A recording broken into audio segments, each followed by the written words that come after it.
Angeles. And in Lansing, Michigan, where in 1966, the year before the riot, I was involved when I was working there in some disturbances that were taking place even before the Detroit riot. There were shootings. It was for the police, it was a really tough time trying to keep things under control. And for those people that were covering it, it was a dangerous period of time. And the people that lived in the area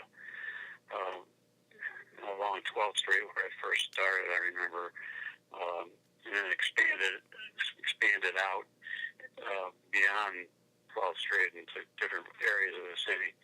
But it was a really, just from watching on television and what I remember, it was probably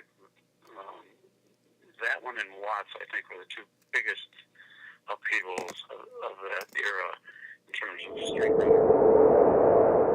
It's not come up in my memory recently in discussions that I've had with people.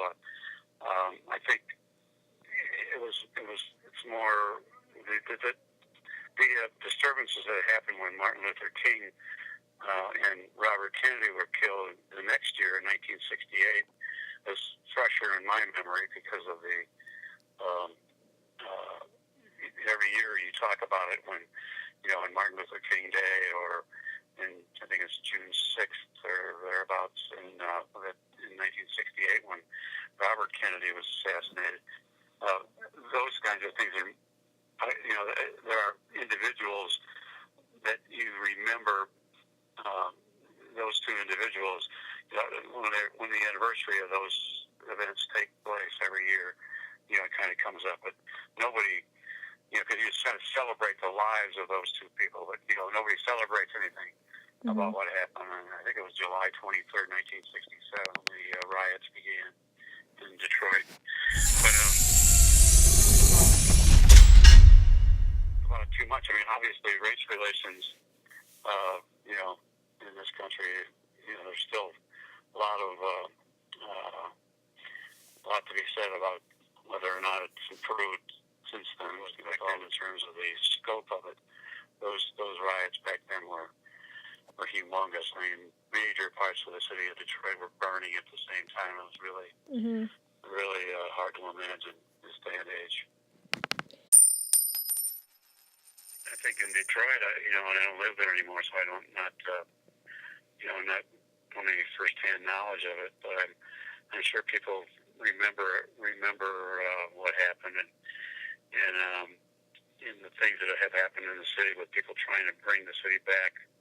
Even after all these years, it's still difficult. And I think that the memory of that time in our lives and in the life of Detroit is really kind of etched in people's minds, and maybe in some ways it kind of holds back the reaction that might occur on some of these things if we didn't remember how terrible it was back then. I think there were lots of things that in the black community that a lot of people haven't seen the effects that they would like to see of it. That things that for lots of people haven't improved all that much, and there's still the ghetto, and there's still inequality in the way people are treated, and the way people are held back in society. But I'm sure that I think in some people's minds, I guess you could say that we've gotten past it, but a lot of other people probably would not be so easy to wouldn't say that it's all that easy to say that.